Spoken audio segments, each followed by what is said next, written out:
Hi friends, ఈ రోజు మనం బిజినెస్ మరియు పొలిటికల్ సర్కిల్స్ లో హాట్ టాపిక్ గా మారిన ఒక పెద్ద వార్త గురించి మాట్లాడుకుందాం. అమరరాజా గ్రూప్ దేశంలోనే పెద్ద బ్యాటరీ తయారీ సంస్థల్లో ఒకటి. ఒక కొత్త ఫ్యాక్టరీని ప్రారంభించబోతుంది. కానీ ఈసారి ఫ్యాక్టరీ ఆంధ్రప్రదేశ్ లో కాదు, తెలంగాణలో. ఇది ఎందుకు పెద్ద న్యూస్ అంటే, గత కొన్నేళ్లుగా అమరరాజా గ్రూప్ మరియు ఆంధ్రప్రదేశ్ ప్రభుత్వం మధ్య కొన్ని వివాదాలు వచ్చాయి. కంపెనీపై పలు కేసులు, నోటీసులు పడటం వల్ల వారు రాష్ట్రం నుండి బయటికి వెళ్లే నిర్ణయం తీసుకున్నారని చెబుతున్నారు. ఇప్పుడు తెలంగాణ ప్రభుత్వం వారిని ఆహ్వానించి కొత్త ఫ్యాక్టరీకి భూమి, ఇన్ఫ్రాస్ట్రక్చర్, సబ్సిడీలు ఇవ్వడానికి గ్రీన్ సిగ్నల్ ఇచ్చింది. ఇది కేవలం ఇండస్ట్రీ కోసం కాకుండా తెలంగాణ రాష్ట్రానికి వేల కొద్ది ఉద్యోగ అవకాశాలు రాబోతున్నాయి. ఈ ప్రాజెక్ట్ లో అమరరాజా గ్రూప్ భారీ ఇన్వెస్ట్మెంట్ పెట్టబోతుందని టాక్ ఉంది. దాదాపు వేల కోట్ల రూపాయల ప్రాజెక్ట్ ఇది. బ్యాటరీ మాత్రమే కాదు, కొత్త ఎనర్జీ సొల్యూషన్స్, ఎలక్ట్రిక్ వాహనాల కోసం అడ్వాన్స్డ్ టెక్నాలజీస్ తయారయ్యే అవకాశం ఉంది. ఇది తెలంగాణ ఇండస్ట్రియల్ గ్రోత్ కి పెద్ద బూస్ట్ అవుతుంది. రేవంత్ రెడ్డి గారు, తెలంగాణ ప్రభుత్వం ఈ డీల్ ని చాలా ప్రెస్టీజియస్ ప్రాజెక్ట్ లాగా చూస్తున్నారు. మన రాష్ట్రం ఇన్వెస్టర్స్ ఫ్రెండ్లీ అని మరోసారి ప్రూవ్ చేయాలనుకుంటున్నారు. మరి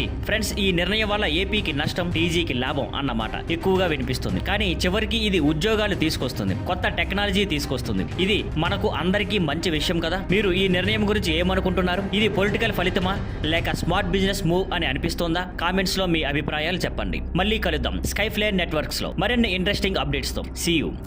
ఈ రోజు మనం ఒక పాజిటివ్ న్యూస్ గురించి మాట్లాడుకుందాం. లోక్సభ పనితీరు ర్యాంకింగ్స్ తాజాగా విడుదలయ్యాయి. అందులో టీడీపీ ఎంపీ దేశవ్యాప్తంగా టాప్ ర్యాంక్ సాధించారు. లోక్సభ ర్యాంకింగ్స్ అంటే ఏమిటో మీకు తెలుసా? ఇది ఒక రిపోర్ట్ కార్డ్ లాంటిది. ఎంపీ పార్లమెంట్ కి ఎంత హాజరయ్యారు, ఎన్ని ప్రశ్నలు అడిగారు, ఎన్ని డిబేట్స్ లో పాల్గొన్నారు అన్ని లెక్క వేసి ఫైనల్ స్కోర్ ఇస్తారు. మన టీడీపీ ఎంపీ అన్ని కేటగిరీస్ లో అద్భుతంగా పెర్ఫార్మ్ చేశారు. హాజరు రేటు % కి దగ్గరగా ఉంది. అడిగిన ప్రశ్నలు ఇతర ఎంపీలతో పోలిస్తే ఎక్కువ సంఖ్యలో అడిగి ప్రజల సమస్యలను పార్లమెంట్ లో లేవనెత్తారు. డిబేట్స్ లో పాల్గొనడం, చురుకుగా పాల్గొని ప్రభుత్వానికి సొల్యూషన్స్ సూచించారు. ఇది ఒక పెద్ద గర్వకారణం. టీడీపీ పార్టీకి, ఆ ఎంపీ ప్రాతినిధ్యం వహిస్తున్న నియోజకవర్గంకి మరియు ఆంధ్రప్రదేశ్ కి కూడా తమ ఎంపీల పనితీరు తెలుసుకోవచ్చు. ఎంపీలు కేవలం ఎన్నికల సమయంలో కాదు, 5 సంవత్సరాల కాలంలో కూడా నిజంగా పనిచేస్తున్నారా లేదా అన్నది ఇలాంటి రిపోర్ట్స్ ద్వారా బయటపడుతుంది. ప్రజల కోసం కష్టపడే ఎంపీల సంఖ్య పెరగడం మన దేశానికి చాలా మంచి సిగ్నల్. పబ్లిక్ కి ఇది ప్రేరణగా ఉంటుంది. ఎవరిని ఎంచుకోవాలో, ఎవరిని ప్రశ్నించాలో స్పష్టత వస్తుంది. అయితే ఫ్రెండ్స్, మీరు ఏమనుకుంటున్నారు? ఈ ప్రాంతం నుండి ఎంపీలు కూడా ఇలాగే యాక్టివ్ గా ఉండాలని మీకు అనిపిస్తుందా? కామెంట్స్ లో చెప్పండి. మళ్ళీ కలుద్దాం స్కైఫ్లేర్ నెట్వర్క్స్ లో మరిన్ని ఆసక్తికరమైన అప్డేట్స్ తో. See you.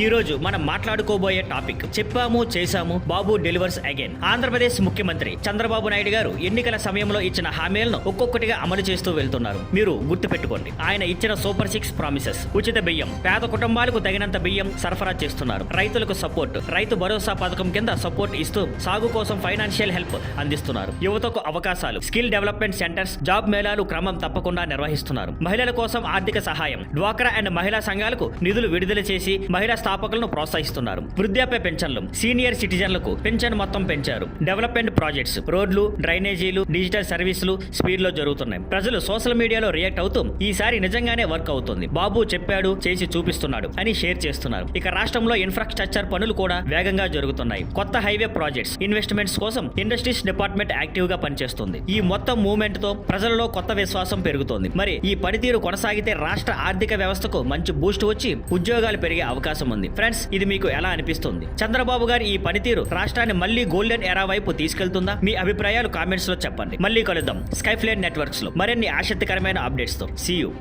ఈ రోజు మనం మాట్లాడుకోబోయే విషయం ముఖ్యమంత్రి చంద్రబాబు నాయుడు గారి iconic speech and collectors conference. Andhra Pradesh లో జరిగిన ఈ కాన్ఫరెన్స్ లో రాష్ట్రం నలుమూలల నుండి కలెక్టర్లు, టాప్ అఫీషియల్స్ హాజరయ్యారు. బాబు గారు స్టేజ్ ఎక్కిన క్షణం నుండే హాల్లో ఎనర్జీ మారిపోయింది. Speech highlights, promises delivery. ఎన్నికల సమయంలో ఇచ్చిన హామీలన్నీ సమయానికి అమలు కావాలని కలెక్టర్లకు స్పష్టమైన డైరెక్షన్స్ ఇచ్చారు. ప్రజల సమస్యలు, ప్రతి కలెక్టర్ ఆఫీస్ ప్రజలకు ఒక సొల్యూషన్ సెంటర్ లా ఉండాలి అని అన్నారు. రైతుల సంక్షేమం, రైతు భరోసా పథకాన్ని సరిగ్గా డిస్బర్స్ చేయాలి. ఎవరూ సపోర్ట్ లేక ఇబ్బంది పడకూడదని ఆదేశించారు. మహిళలు అండ్ యువత, మహిళల స్వయం సహాయక సంఘానికి ఆర్థిక సహాయం సమయానికి అందేలా చూడాలి. యువతకి స్కిల్ డెవలప్మెంట్ ప్రోగ్రామ్స్ వేగంగా అమలు చేయాలి. డెవలప్మెంట్ ఫోకస్, రోడ్లు, డ్రైనేజీలు, డిజిటల్ సర్వీసులు అన్ని స్పీడ్లో పూర్తి చేసి రాష్ట్రాన్ని మోడల్ స్టేట్ గా మార్చాలని అన్నారు. బాబు గారి మాటల్లో ఆత్మవిశ్వాసం స్పష్టంగా కనిపించింది. ఆయన అన్న ఒక మాట హాల్ మొత్తం చప్పట్లతో మారుమోగిపోయింది. ప్రతి నిర్ణయం ప్రజల కోసం, ప్రతి రోజు డెవలప్మెంట్ కోసం.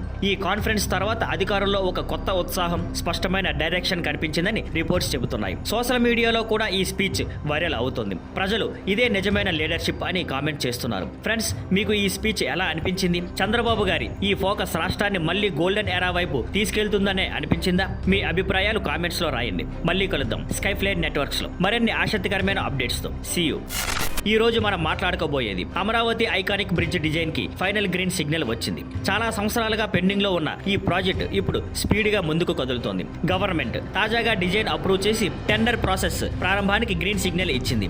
ఇది కేవలం ఒక బ్రిడ్జ్ కాదు, ఇది అమరావతికి కొత్త ఫేస్, కొత్త ఐడెంటిటీ ఇవ్వబోతున్న project. Design, special features, length దాదాపు కొన్ని కిలోమీటర్ల పొడవునా ఉండే ఈ బ్రిడ్జ్ 2 నదీ తీరాలను డైరెక్ట్ గా కనెక్ట్ చేస్తుంది. ఆర్కిటెక్చర్, ప్రత్యేకమైన కేబుల్ స్టేడ్ డిజైన్, అద్భుతమైన నైట్ లైటింగ్ తో ఇది ఒక టూరిస్ట్ స్పాట్ గా మారబోతుంది. Facilities, walking track, cycling track మరియు స్పెషల్ వ్యూయింగ్ పాయింట్స్ ఉంటాయి. ప్రజలు నదిపై సన్ రైజ్, సన్సెట్ ఆస్వాదించగలరు. ఎస్టిమేటెడ్ కాస్ట్ ₹1,00,00,000 భారీ ఇన్వెస్ట్మెంట్ తో నిర్మాణం జరగనుంది. ఇక వాట్స్ నెక్స్ట్? ఇప్పుడు టెండర్ ప్రాసెస్ అవుతుంది. కాంట్రాక్టర్లు సెలెక్ట్ అయిన వెంటనే గ్రౌండ్ వర్క్ స్టార్ట్ అవుతుంది. ప్రభుత్వం ఈ ప్రాజెక్ట్ ను ఫాస్ట్ ట్రాక్ లో పూర్తి చేయాలని లక్ష్యంగా పెట్టుకుంది. కొన్ని సంవత్సరాల్లోనే ఈ బ్రిడ్జ్ రెడీ కావాలని ప్లాన్ ఉంది. ఇది పూర్తయితే రాజధాని రీజియన్ కి కనెక్టివిటీ మరింత బెటర్ అవుతుంది. టూరిజం పెరుగుతుంది, హోటల్స్, బిజినెస్లకు కొత్త అవకాశాలు వస్తాయి. ఈ ప్రాంతానికి అంతర్జాతీయ స్థాయి గుర్తింపు వస్తుంది. ఇది మనందరికీ ఒక ప్రౌడ్ మూమెంట్. ఎన్నో ఏళ్లుగా డ్రీమ్ చేసిన ఈ ప్రాజెక్ట్ ఇప్పుడు నిజం అవుతున్న దిశగా కదులుతోంది. మరి మీకు ఈ ప్రాజెక్ట్ గురించి ఎగ్జైట్మెంట్ ఎంత ఉంది? అమరావతి ఐకానిక్ బ్రిడ్జ్ పూర్తయిన తర్వాత మన రాజధాని లుక్ ఎలా మారుతుంది అనుకుంటున్నారు? మీ అభిప్రాయాలు కామెంట్స్ లో చెప్పండి. మళ్ళీ కలుద్దాం స్కైఫ్లైట్ నెట్వర్క్స్ లో మరిన్ని ఆసక్తికరమైన అప్డేట్స్. See you. ఈ రోజు మనం మాట్లాడుకోబోయేది క్రికెట్ ప్రపంచంలో షాక్ క్రియేట్ చేసిన ఒక న్యూస్. యువరాజ్ సింగ్, రాబిన్ ఓతప్ప ఇప్పుడు ఈడీ స్కానర్ తో వచ్చారు. ఎన్ఫోర్స్మెంట్ డైరెక్టరేట్ ప్రస్తుతం ఒక పెద్ద మనీ లాండరింగ్ ఇన్వెస్టిగేషన్ చేస్తుంది. ఈ కేసులో పలు సెలబ్రిటీల పేర్లు వస్తున్నాయి. అందులో ఇప్పుడు ఈ ఇద్దరు మాజీ క్రికెటర్ల పేర్లు కూడా చేరాయి. ఏం జరుగుతుంది అంటే, ED Yuvraj Singh, Robin Uthappa financial ట్రాన్సాక్షన్లు డీటెయిల్ గా వెరిఫై చేస్తుంది. వారు ఎలాంటి ఇన్వెస్ట్మెంట్స్ చేశారు, ఎవరితో బిజినెస్ లింక్స్ ఉన్నాయి అన్నవి ఈ స్క్రూటినీలో ఉన్నాయి. ఇది ఒక పెద్ద ఫైనాన్షియల్ స్కామ్ తో కనెక్ట్ అయ్యి ఉందని అనుమానం వ్యక్తమవుతోంది. ఇంకా ఇది ప్రాథమిక దర్యాప్తు దశలోనే ఉంది. అందుకే ఎవరి మీదైనా నేరం నిరూపితమయ్యే వరకు మనం వెయిట్ చేయాలి. వీరిద్దరూ తప్పు చేయకపోతే ఈడీ క్లీన్ చిట్ ఇవ్వచ్చు. కానీ ఈ కేసు న్యూస్ బయటికి రావడంతోనే సోషల్ మీడియాలో పెద్ద చర్చ మొదలైంది. క్రికెట్ అభిమానులు షాక్ అవుతూ ఇంత పెద్ద లెజెండ్స్ పేర్లు ఇలా రావడం బాధగా ఉంది అంటున్నారు. మరికొందరు దర్యాప్తు పూర్తయ్యాకే నిజం తెలుసుకోవాలి అని కూల్ గా రియాక్ట్ అవుతున్నారు. ఇది కేవలం క్రికెట్ ఫ్యాన్స్ కి మాత్రమే కాదు, ఇండియన్ స్పోర్ట్స్ లో ఫైనాన్షియల్ ట్రాన్స్పరెన్సీ గురించి డిస్కషన్ మొదలైంది. సెలబ్రిటీలు కూడా బిజినెస్ లింక్స్ లో జాగ్రత్తగా ఉండాలనే అవగాహన పెరుగుతుంది. ఫ్రెండ్స్, మీరేమనుకుంటున్నారు? ఈ కేసు ఫైనల్ రిజల్ట్ క్రికెట్ కమ్యూనిటీకి షాక్ ఇస్తుందా లేక క్లారిటీ ఇస్తుందా? మీ అభిప్రాయాలు కామెంట్స్ లో చెప్పండి. మళ్ళీ కలుద్దాం స్కైఫ్లైట్ నెట్వర్క్స్ లో మరిన్ని ఇంట్రెస్టింగ్ అప్డేట్స్ తో. See you. Thank you for watching.